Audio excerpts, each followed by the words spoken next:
the end.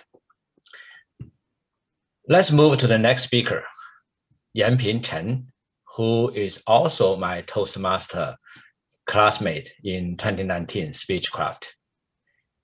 Man, look at that class. You got Minkai, you got Yanping, and who else you got? Just kidding. She will be presenting Speak Up Effectively in Meetings, which hopefully answer one of the questions brought up in an earlier DCIA seminar on why Chinese doing well in China in terms of leaderships, but not so well in the US. Yanping has over 5 years experience as a data scientist, vice president at Goldman Sachs. She is a past president at Texas Dragon Toastmaster Club, and the current VP of Youth Professional at CIE/USA-DFW. Yanping is passionate about developing public speaking skills. Since most Asians are not comfortable speaking up in meetings, today Yanping will share some techniques she used to make her voice heard. So let's see what Yanping is going to show us.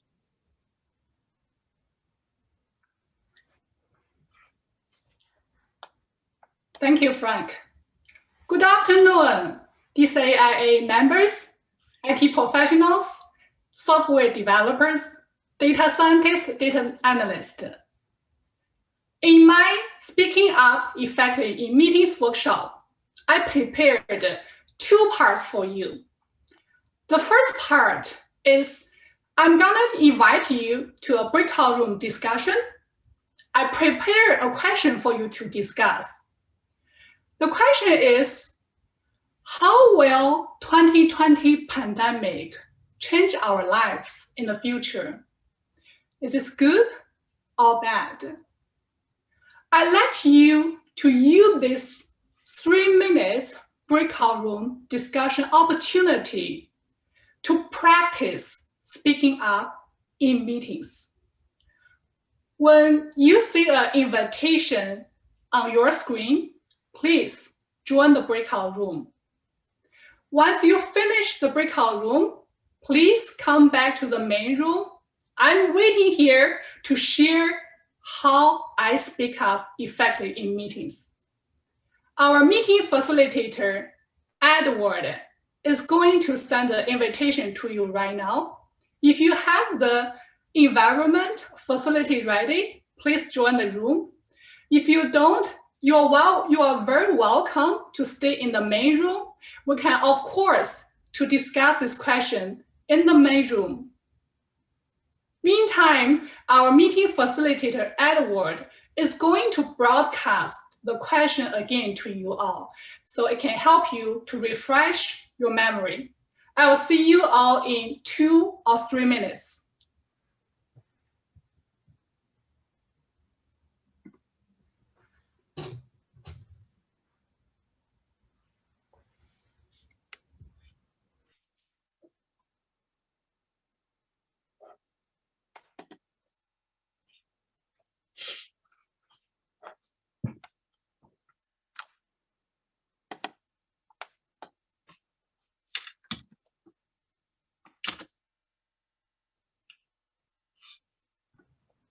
Hey, Frank, I still see a bunch of people are in our main room. Do you want to lead the discussion?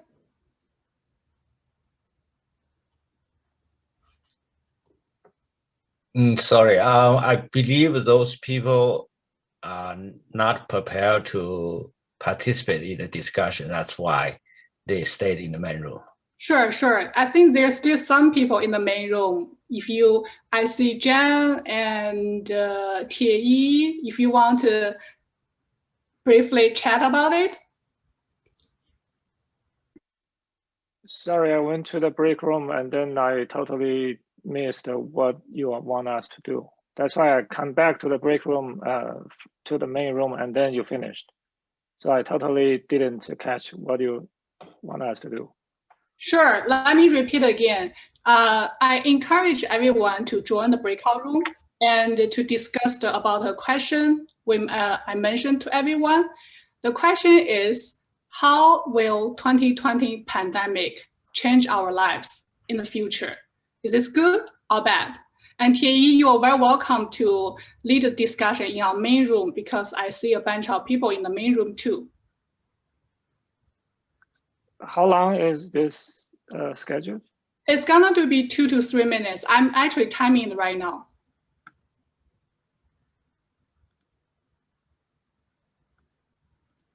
So we have a topic suggested by our speaker here. Do we have a volunteer who want to tee up the discussion of feedbacks? Anybody? Do we have any volunteer? Go ahead.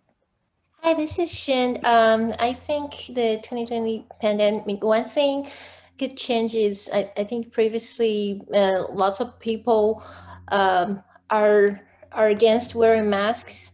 Even they're afraid to see other people wearing masks. It's always a bad sign to some people. I think this actually can change that because the COVID can become like a yearly thing. It can come back like a flu, and even it can help people who carry respiration system respirative system disease. Wearing a mask can be helpful, and it actually help everyone to be acceptable to I guess to respect people's choices. If you want to wear a mask, it's fine. If you don't, that's your choice. And I think we learn to appreciate people's choice.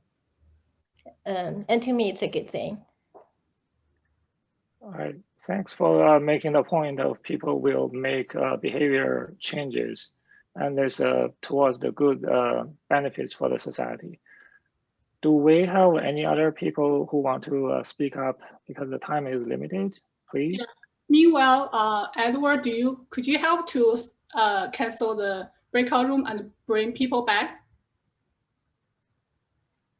Yep, it will be closed in 5 seconds. Thank you.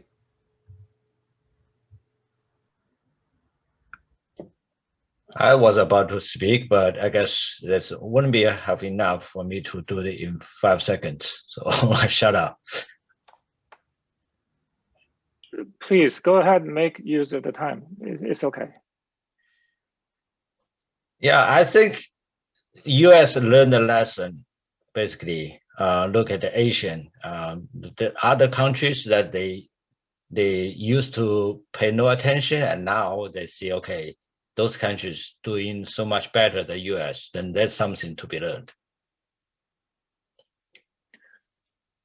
So can I make a follow-up question to you, Robert? From a positive, negative, or neutral perspective, how do you think this, are you saying we learned lesson from the pandemic control perspective, right? Right. But does that make, like Wang Xin earlier made a very good observation saying this is a good impact to people's behavior change. But your observation saying as a country we learned lessons. So I assuming basically a categorization perspective, is this good, bad, or neutral? What do you think? Kei, sorry to interrupt. I think our people has come back, but I really appreciate your support, help to lead this group discussion. And I really appreciate your spirit to encourage people to speak up, even within a very limited time. But I hope everyone already come back to the main room. And you probably were curious about why I'm setting up this breakout room discussion. First of all, like I mentioned in the beginning, I want everyone to have a taste of be pushed to speak up in meetings. That's my original intention. But secondly, to bring everyone's attention that how important it is to express your opinion in a very limited time during a meeting. As Jan mentioned, speaking a meeting is very important. You not only express your own opinion and you contribute your values. And speaking up about our career, it not only will increase your visibility in front of all your peers, but also can advance your career. Now, today in my workshop, I want to share with you some of my experience speaking up in meetings. Of course, there's no right or wrong way to speak up in faculty meetings. And I believe some of you here already have done a good job. And now I'm not even claiming I'm the expert, because I'm also nervous from time to time. Here, I just want to share with you some tips which help me grow along the way. So today, I'll talk about 3 chapters. The first one is, have your opinion heard? And your opinion do need to be heard. And second chapter is some nonverbal communication skills to help us to deliver our message. The last one is, where can we practice? Let's start it. Being a Chinese, we are actually very good at listening, and we are very good listeners. But I want to say that having our opinion heard and valued can also be very, very exciting. So in this chapter, I'm going to share with you 2 tips which make it easier for me to speak up in meetings. Let me ask you all a question. In the breakout room discussion, or in the main room discussion, or in any of your professional meeting discussion, when you are going to answer some question, did you compare your opinion to others? Or were you complaining that those people are so talkative, I couldn't enter the conversation? Or were you spending time first verify your opinion and make yourself ready? However, the meeting was over. You have no chance to speak. If this is you, I have a very simple solution. Exactly like what Wang Xi just did. Take the advantage of speaking earlier. We can always find the opportunity in each meeting to be the first or the second to express our opinion. And when we speak first, we have no chance to compare our opinion with others. And we don't need to fight very hard to enter the conversation. And plus, since we are the first to speak, exactly like what Wang Xi did, she sounds like is leading the conversation instead of following the conversation. If we are not able to speak earlier, what do? We learn the art of entering the conversation. In the breakout discussion, or in any of your professional meetings, how many of you are waiting for a pause for your turn to speak?